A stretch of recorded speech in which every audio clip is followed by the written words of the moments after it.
PSC ക്രൗണിൻ്റെ പുതിയൊരു വീഡിയോയിലേക്ക് ഏവർക്കും സ്വാഗതം. ഇന്നത്തെ ക്ലാസ്സിൽ നമ്മൾ അസിസ്റ്റൻറ്റ് സെയിൽസ്മാന് വേണ്ടിയിട്ടുള്ള ക്ലാസ്സാണ് കേട്ടോ എടുക്കുന്നത്. അതിനകത്തുനിന്നൊരു ക്ലാസ് അല്ല, എങ്ങനെ നമുക്ക് അസിസ്റ്റൻറ്റ് സെയിൽസ്മാന് മികച്ച രീതിയിലുള്ള ഒരു റാങ്കിലേക്ക് എത്താം, അതിൽ എന്തൊക്കെ പഠന സ്ട്രാറ്റജിയാണ് നമ്മൾ ഫോളോ ചെയ്യേണ്ടത്, അതുമായി ബന്ധപ്പെട്ടിട്ടുള്ള വീഡിയോ ആണ് കേട്ടോ. അപ്പോൾ നമ്മൾ അസിസ്റ്റൻറ്റ് സെയിൽസ്മാന് വേണ്ടി എല്ലാ ദിവസവും 200 ഡേ ചാലഞ്ച് എന്ന് പറഞ്ഞ് marathon video daily syllabus based ആയിട്ടുള്ള വീഡിയോസ് അപ്ലോഡ് ചെയ്യുന്നുണ്ട്. അപ്പോൾ ഇതുവരെയായിട്ട് കണ്ടു നോക്കാത്തവർ തീർച്ചയായിട്ടും കണ്ടു നോക്കുക, നിങ്ങൾക്ക് എന്തായാലും പരീക്ഷയ്ക്ക് അത് ഉപകാരപ്പെടുന്നതായിരിക്കും. ഇപ്പോൾ നമ്മൾ ഏകദേശം ഒരു 13ഓളം ക്ലാസ്സുകൾ അസിസ്റ്റൻറ്റ് സെയിൽസ്മാന് വേണ്ടി സിലബസ് ബേസ്ഡ് ആയിട്ട് നമ്മൾ ചെയ്യുന്നുണ്ട്. 200 ദിവസത്തെ ചലഞ്ചാണിത്. 200 ദിവസം സക്സസ്ഫുള്ളി നമ്മൾ കംപ്ലീറ്റ് ചെയ്യുന്നതായിരിക്കും നിങ്ങളുടെയൊക്കെ സപ്പോർട്ട് ഉണ്ടെങ്കിൽ. അപ്പോൾ എല്ലാവരും സപ്പോർട്ട് ചെയ്യുക. ആദ്യമായിട്ടാണ് ചാനൽ കാണുന്നതെങ്കിൽ ഒന്ന് സബ്സ്ക്രൈബ് ചെയ്ത് സപ്പോർട്ട് ചെയ്യണം. സബ്സ്ക്രൈബ് ചെയ്ത ശേഷം വീഡിയോ മുന്നോട്ട് കാണാൻ ശ്രമിക്കുക. അതുപോലെ അസിസ്റ്റൻറ്റ് സെയിൽസ്മാന് വേണ്ടി നമുക്കൊരു വാട്സപ്പ് ഗ്രൂപ്പ് ഉണ്ട്. ഗ്രൂപ്പിൻ്റെ ലിങ്ക് ഡിസ്ക്രിപ്ഷൻ ബോക്സിൽ കൊടുത്തിട്ടുണ്ട്. താല്പര്യമുള്ള എല്ലാ ഉദ്യോഗാർത്ഥികൾക്കും ജോയിൻ ചെയ്യാവുന്നതാണ്. അപ്പോൾ അസിസ്റ്റൻറ്റ് സെയിൽസ്മാന് വേണ്ടി എങ്ങനെ ഈസിലി നമുക്ക് ഇത് ക്രാക്ക് ചെയ്യാം, അതിന് വേണ്ട ടിപ്സ് ആൻഡ് ട്രിക്സ് ആണ് നമ്മൾ ഇന്ന് നോക്കാൻ പോകുന്നത്. അതിൽ ഫസ്റ്റ് വൺ എന്ന് പറഞ്ഞാൽ നിങ്ങൾക്കറിയാം 100% എപ്പോഴാണ് സിലബസ് ഓറിയൻറ്റഡ് ആയിട്ടാണ് നമ്മൾ പഠിക്കേണ്ടത്. ഏറ്റവും ലേറ്റസ്റ്റ് ആയിട്ടുള്ള സിലബസ് നിങ്ങൾക്കറിയാം. അസിസ്റ്റൻറ്റ് സെയിൽസ്മാന് ചെറിയ മാറ്റങ്ങളോടുകൂടിയാണ് പുതിയ സിലബസ് വന്നേക്കുന്നത്. എന്താണ് ആ മാറ്റം എന്ന് തിരിച്ചറിഞ്ഞുകൊണ്ട് ആ മാറ്റത്തിനനുസരിച്ച് പഠിക്കാനായിട്ട് ശ്രമിക്കുക. അതിനുവേണ്ടി നിങ്ങൾ ആദ്യം എന്താണ് ചെയ്യേണ്ടത്, അസിസ്റ്റൻറ്റ് സെയിൽസ്മാൻ്റെ സിലബസ് ഇതുവരെയും നോക്കാത്തവർ ആ സിലബസ് ഒന്ന് ഡൗൺലോഡ് ചെയ്തെടുത്തിട്ട് അതൊന്ന് നോക്കാനായിട്ട് ശ്രമിക്കുക. അതിലെ ഓരോ ടോപ്പിക്കും പഠിക്കാനായിട്ടാണ് ശ്രമിക്കേണ്ടത്. അപ്പോൾ നമുക്ക് അസിസ്റ്റൻറ്റ് സെയിൽസ്മാൻ്റെ ഏറ്റവും ലേറ്റസ്റ്റ് ആയിട്ടുള്ള സിലബസ് ഒന്ന് നോക്കാം. ഇതാണ് അസിസ്റ്റൻറ്റ് സെയിൽസ്മാൻ്റെ ഏറ്റവും ലേറ്റസ്റ്റ് ആയിട്ടുള്ള സിലബസ്. കാറ്റഗറി നമ്പർ 527/2024 എൻ്റെ കാറ്റഗറി നമ്പറായിട്ട് വരുന്നത്. ഇതെല്ലാം ചരിത്രം 5 മാർക്ക്, ഭൂമിശാസ്ത്രം 5 മാർക്ക്, ധനതന്ത്രശാസ്ത്രം 5 മാർക്ക്, ഇന്ത്യൻ ഭരണഘടന 5 മാർക്ക്, കേരളവും ഭരണ സംവിധാനങ്ങളും 5 മാർക്ക്, ജീവശാസ്ത്രവും പൊതുജനാരോഗ്യവും 6 മാർക്ക്, ഭൗതികശാസ്ത്രം 3 മാർക്ക്, രസതന്ത്രം 3 മാർക്ക്, കലാ കായിക സാഹിത്യ സാംസ്കാരികം 5 മാർക്ക്, കമ്പ്യൂട്ടർ അടിസ്ഥാന വിവരങ്ങൾ 3 മാർക്ക്, സുപ്രധാന നിയമങ്ങൾ 5 മാർക്ക്, ആനുകാലിക വിഷയങ്ങൾ 20 മാർക്ക്, ലഘുഗണിതവും മാനസിക ശേഷി നിരീക്ഷണ പാഠ പരിശോധനയും 10 മാർക്ക്, ജനറൽ ഇംഗ്ലീഷ് 10 മാർക്ക്, പ്രാദേശിക ഭാഷ അതായത് നമുക്ക് മലയാളമാണ് 10 മാർക്ക്. ഇതാണ് നമ്മുടെ ഒരു സിലബസ് വരുന്നത്. ഈ സിലബസ് നിങ്ങൾ കൃത്യമായിട്ട് നിങ്ങളുടെ കയ്യിലില്ലെങ്കിൽ അതൊന്ന് ഡൗൺലോഡ് ചെയ്തെടുത്തിട്ട് സിലബസ് അനുസരിച്ച് നിങ്ങൾ എന്ത് ചെയ്യുക, പഠിക്കാനായിട്ട് ശ്രമിക്കുക. ഇതിനകത്ത് എങ്ങനെ നമുക്ക് ഈ പഠിത്തം ഡിസ്ട്രിബ്യൂട്ട് ചെയ്യണം, അതായത് ഓരോ സബ്ജക്റ്റ് വേണം നിങ്ങൾ ഈ സിലബസിനെ നോക്കിക്കാണാനും അതിനനുസരിച്ച് പഠനം ക്രമീകരിക്കാനായിട്ടും. അപ്പോൾ നമ്മൾ ഈ ചരിത്രത്തിൽ തന്നെ നോക്കിക്കേ, പൊതുവിജ്ഞാനത്തിൽ ചരിത്രത്തിന് 5 മാർക്കാണ്.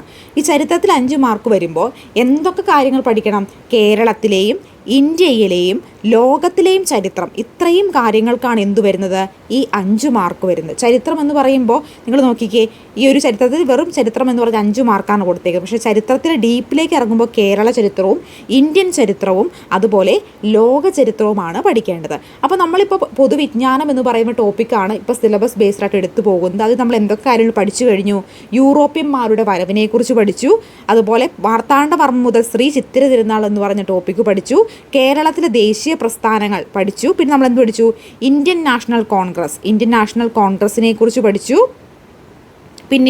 പിന്നെ നമ്മൾ ഒരാളെക്കുറിച്ചും പഠിച്ചല്ലോ, മഹാത്മാഗാന്ധിയെക്കുറിച്ചും പഠിച്ചു. ഇത്രയുമാണ് ഇതുവരെ നമ്മൾ സിലബസ് ബേസ്ഡ് ആയിട്ടുള്ള ക്ലാസ്സുകളിൽ നോക്കിയിട്ടുള്ളത്. വരും ദിവസങ്ങളിൽ മറ്റുള്ള ടോപ്പിക് എല്ലാം തന്നെ നമ്മൾ കവർ ചെയ്യുന്നതായിരിക്കും. അപ്പോൾ കൃത്യമായിട്ടൊന്ന് ഫോളോ ചെയ്യുക. അസിസ്റ്റൻറ്റ് സെയിൽസ്മാന് വേണ്ടി ഒരു വാട്സപ്പ് ഗ്രൂപ്പുണ്ട്. ഗ്രൂപ്പിൻ്റെ ലിങ്ക് ഡിസ്ക്രിപ്ഷൻ ബോക്സിൽ കൊടുത്തിട്ടുണ്ട്. താല്പര്യമുള്ള എല്ലാവർക്കും ജോയിൻ ചെയ്യാവുന്നതാണ് കേട്ടോ. അതുപോലെ നെക്സ്റ്റ് ഭൂമിശാസ്ത്രമാണ് വരുന്നത്.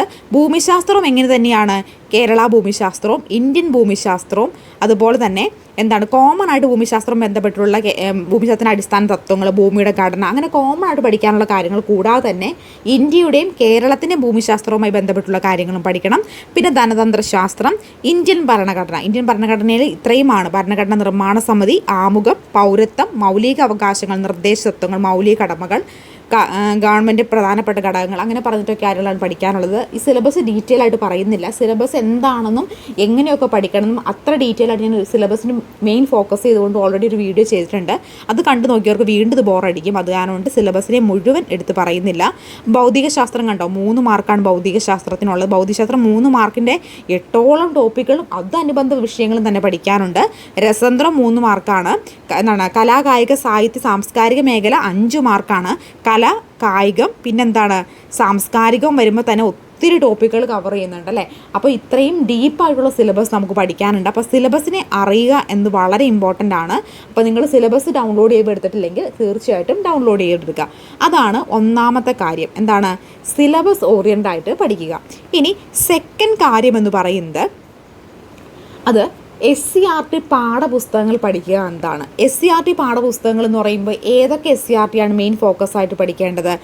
നമ്മൾ 5 മുതൽ 7ാം ക്ലാസ് വരെ 10ാം ക്ലാസ് വരെയുള്ള SCERT പാഠപുസ്തകങ്ങൾ വേണം പഠിക്കാനായിട്ട്. അതിൽ സോഷ്യൽ സയൻസും നിങ്ങൾ മസ്റ്റായിട്ടും പഠിക്കണം. പറ്റുമെങ്കിൽ മാത്സും കൂടെ നോക്കുവാണെങ്കിൽ നല്ലതായിരിക്കും. അത് പഠിക്കാൻ പറ്റിയില്ലെങ്കിൽ പോലും അതുപോലെ IT മാത്സ്, സോഷ്യൽ സയൻസ് ഇതിനകത്ത് നിങ്ങൾക്ക് ITയും മാത്സും പഠിക്കാൻ പറ്റിയില്ലെങ്കിൽ പോലും 5 മുതൽ 10ാം ക്ലാസ് വരെയുള്ള സോഷ്യൽ സയൻസും നിങ്ങൾ കൃത്യമായിട്ട് പഠിക്കുകയാണെങ്കിൽ നിങ്ങൾക്ക് ഈ ഒരു ഞാൻ പറഞ്ഞല്ലോ ഈ ചരിത്രവും ഭൂമിശാസ്ത്രവും ധനതന്ത്രശാസ്ത്രവും ഇന്ത്യൻ ഭരണഘടനയും അതുപോലെ ജീവശാസ്ത്രവും പൊതുജനാരോഗ്യവും ഭൗതിക ശാസ്ത്രം രസതന്ത്രം കേരളവും കേരള ഭരണ സംവിധാനങ്ങളും ഈ ടോപ്പിക്കുകളൊക്കെ ഈ SCERTയിൽ കവർ ചെയ്തു പോകുന്നതാണ്. അത്രയും പോർഷൻസ് നമുക്ക് കവർ ചെയ്ത് പോകാൻ പറ്റും. ഇതിൽ നിന്ന് ചോദിക്കാൻ പോകുന്ന ഒരു 98% ചോദ്യങ്ങളും SCERT ബേസ്ഡ് തന്നെ ആയിരിക്കും. അതാണ് ഇതിൻ്റെ മെയിൻ പോയിന്റ് എന്ന് പറയുന്നത്. അപ്പോൾ 5 മുതൽ 10ാം ക്ലാസ് വരെയുള്ള SCERT സോഷ്യൽ സയൻസും പഠിക്കുകയാണെങ്കിൽ നിങ്ങൾക്ക് ഈ പറയുന്ന പോർഷൻസ് ഇത്രയും കവർ ചെയ്യുന്നതായിരിക്കും. ഇതിൽ നിന്ന് ചോദിക്കാൻ സാധ്യതയുള്ള 98% ചോദ്യങ്ങൾ അത് ചരിത്രം, ഭൂമിശാസ്ത്രം, ധനതന്ത്രശാസ്ത്രം, ഇന്ത്യൻ ഭരണഘടന, കേരളവും ഭരണ സംവിധാനങ്ങളും, ജീവശാസ്ത്രം, പൊതുജനാരോഗ്യം, ഭൗതിക ശാസ്ത്രം, രസതന്ത്രം ഇത്രയും കാര്യങ്ങൾ ഈ 5 മുതൽ 10ാം ക്ലാസ് വരെയുള്ള SCERTയിൽ കവർ ചെയ്ത് പോകുന്നതായിരിക്കും. അപ്പോൾ നിങ്ങൾക്ക് അത്രയും മാർക്കും സ്കോർ ചെയ്യാനായിട്ട് പറ്റും. ഇനി ഇവിടെ ഒരു ട്വിസ്റ്റ് വരുന്നുണ്ട്. എന്താണ്? നിങ്ങൾക്കറിയാം, കുറേ പേർക്കൊക്കെ അറിയാൻ പാടുണ്ടാവും, ചിലർക്കൊന്നും അറിയില്ലായിരിക്കും. അതായത് 5, 7, 9 പാഠപുസ്തകം മാറിയിട്ടുണ്ട്. ഏതൊക്കെയാണ്? 5ാം ക്ലാസ്സിലെയും 7ാം ക്ലാസ്സിലെയും 9ാം ക്ലാസ്സിലെയും SCERT പാഠപുസ്തകങ്ങൾ പുതിയ പാഠപുസ്തകങ്ങളാണ്. ഈ കഴിഞ്ഞ അധ്യയന വർഷം തുടങ്ങിയപ്പോൾ പുതിയ പാഠപുസ്തകങ്ങളായിരുന്നു. 6, 8, 10 ക്ലാസ്സുകൾക്ക് യാതൊരു മാറ്റവും ഇല്ല, പഴയ പാഠപുസ്തകങ്ങൾ തന്നെയാണ്. പക്ഷേ 5, 7, 9 പാഠപുസ്തകങ്ങൾ മാറിയിട്ടുണ്ട്. അപ്പോൾ ഇവിടെ കുറച്ചൊരു എഫേർട്ട് വരുന്നത് എന്താണെന്ന് വെച്ചിട്ടുണ്ടെങ്കിൽ നമ്മൾ മാറിയ പാഠപുസ്തകങ്ങളും പഠിക്കണം. അതുപോലെ തന്നെ ഇപ്പോൾ നേരത്തെ ഉണ്ടായിരുന്ന 5, 7, 9 പാഠപുസ്തകങ്ങളും മാറിയ പാഠപുസ്തകങ്ങളും പുതിയ പാഠപുസ്തകങ്ങളും നമ്മൾ പഠിക്കണം.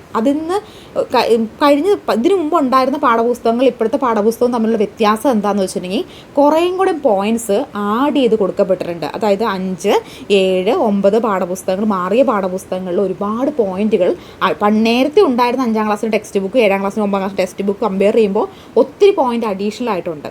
അപ്പോൾ ആ ഒരു അഡീഷണൽ പോയിന്റുകൾ കൂടി നമ്മൾ എന്തിനകത്ത് അറിഞ്ഞിരിക്കണം?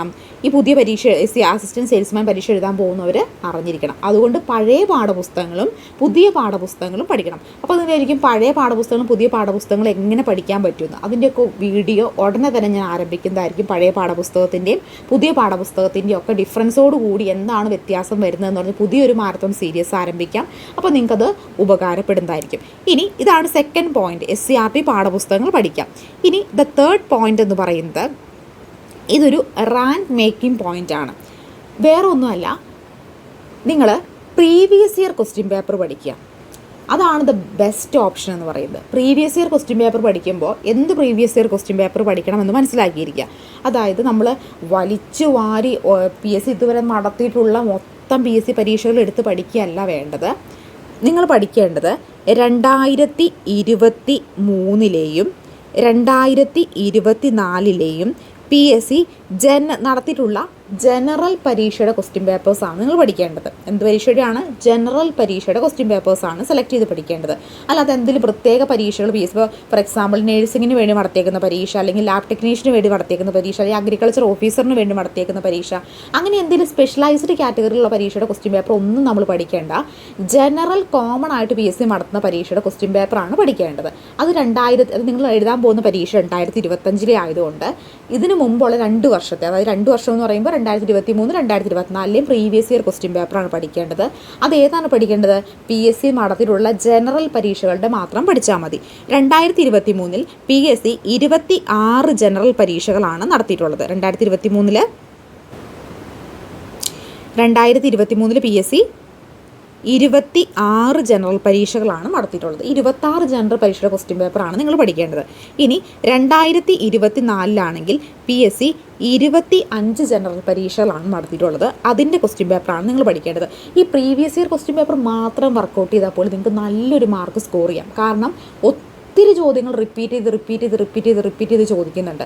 ആ റിപ്പീറ്റ് ചെയ്ത് ചോദിക്കുന്ന ചോദ്യങ്ങൾക്കൊക്കെ നിങ്ങൾക്ക് ആൻസർ ചെയ്യാനായിട്ട് പറ്റും.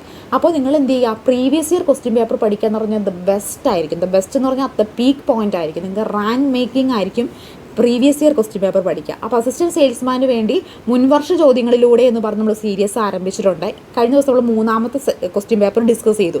ഈ ഒരു 2023, 2024 ഈ ഫുൾ ക്വസ്റ്റ്യൻ പേപ്പർ ഞാൻ നിങ്ങളെ കൊണ്ട് വർക്കൗട്ട് ചെയ്യിപ്പിക്കുന്നതായിരിക്കും. അപ്പോൾ നിങ്ങൾ കൃത്യമായിട്ട് ആ സീരീസ് കൂടി ഒന്ന് ഫോളോ ചെയ്യുക കേട്ടോ. അപ്പോൾ ഇത്രയും കാര്യങ്ങൾ നിങ്ങൾ, അതായത് സിലബസ് എന്താണെന്ന് അറിയണം, സിലബസിലെ ടോപ്പിക്സ് ആൻഡ് മാർക്ക് ഡിസ്ട്രിബ്യൂഷൻ അനുസരിച്ച് ഓരോ ടോപ്പിക്കും പഠിക്കുക. അതിന് വേണ്ടിയിട്ട് കൃത്യമായിട്ട് സിലബസ് ബേസ്ഡ് ക്ലാസ്സുകൾ നൽകുന്നുണ്ട്, അത് ഫോളോ ചെയ്യുക. സെക്കൻഡ്, SCRT 5 മുതൽ 10ാം ക്ലാസ് വരെയുള്ള സോഷ്യൽ സയൻസിൻ്റെയും പുതിയ ടെക്സ്റ്റ് ബുക്കും പഴയ ടെക്സ്റ്റ് ബുക്കും 5, 7, 9 ആണ് പഴയ ടെക്സ്റ്റ്, പുതിയത് മാറിയേക്കുന്നത്. 6, 8, 10 പഴയത് തന്നെയാണ്. മാറിയതും ഇപ്പോൾ നിലവിലുള്ളതും ഇതിനു മുമ്പ് ഉണ്ടായിരുന്നു കൃത്യമായിട്ട് പഠിക്കുക. അതിന് വേണ്ടിയിട്ട് നമ്മൾ ഉടനെ തന്നെ SCRT സീരീസ് ആരംഭിക്കുന്നതായിരിക്കും.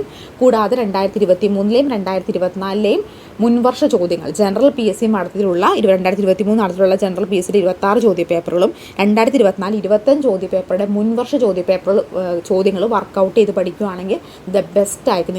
നിങ്ങൾക്കത് റാങ്ക് മേക്കിംഗ് ആയിരിക്കും. അതിന് വേണ്ടിയിട്ടുള്ള മുൻവർഷ ചോദ്യങ്ങളിലൂടെ എന്ന് പറയുന്ന ഒരു സീരീസ് സെറ്റ് നമ്മൾ തുടങ്ങിയിട്ടുണ്ട്. അതും കൃത്യമായിട്ട് ഫോളോ ചെയ്യുക. ഈ പറയുന്ന കാര്യങ്ങളെല്ലാം ഞാൻ ഈ ചാനൽ വഴി നിങ്ങളിലേക്ക് എത്തിക്കുന്നതായിരിക്കും. നിങ്ങൾ കൃത്യമായിട്ടൊന്ന് ഫോളോ ചെയ്താൽ മാത്രം മതി നിങ്ങൾക്ക് നല്ല രീതിയിലുള്ളൊരു ഇമ്പാക്റ്റ്, അല്ലെങ്കിൽ നിങ്ങൾക്ക് നല്ല രീതിയിലുള്ള ഗ്രോത്ത് ഉണ്ടാക്കിയെടുക്കാനായിട്ട് സാധിക്കും. അപ്പോൾ ഈ വീഡിയോ കാണുന്ന ഓരോരുത്തരും അസിസ്റ്റൻറ്റ് സെയിൽസ്മാന് വേണ്ടിയിട്ടുള്ള വാട്സപ്പ് ഗ്രൂപ്പിലേക്ക് ജോയിൻ ചെയ്യുക.